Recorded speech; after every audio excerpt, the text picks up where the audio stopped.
Narendra Modi BJP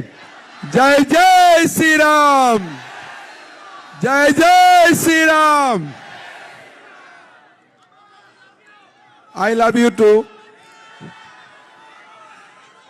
बाद में ले लूं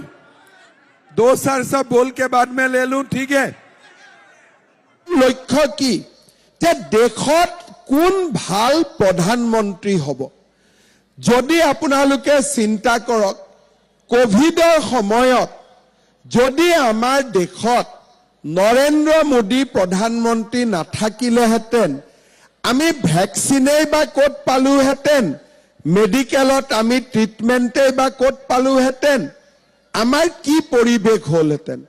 মই দুটা উদাহৰণ আপোনালোকক দিওঁ যেতিয়া মুম্বাইত সন্ত্ৰাসবাদীৰ আক্ৰমণ হৈছিল সেই সময়ত ভাৰতৰ প্ৰধানমন্ত্ৰী আছিল মনমোহন সিং সাগৰেদি কাছা বাহিলে মুম্বাইত গুলি বাৰুদ মাৰিলে মানুহৰ মৃত্যু হ'ল অসমীয়া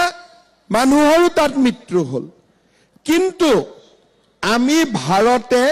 কোনো ব্যৱস্থা ল'ব নোৱাৰিলো তাৰ ফলত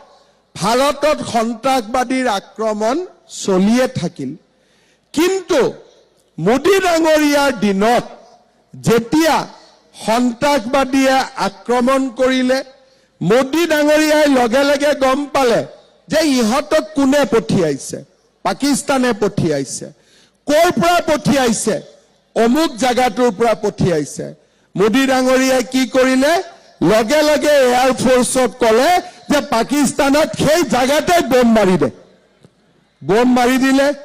এতিয়াতো কোনেও আৰু অসমত ভাৰতত কোনো সন্ত্ৰাসবাদীৰ আক্ৰমণ নাই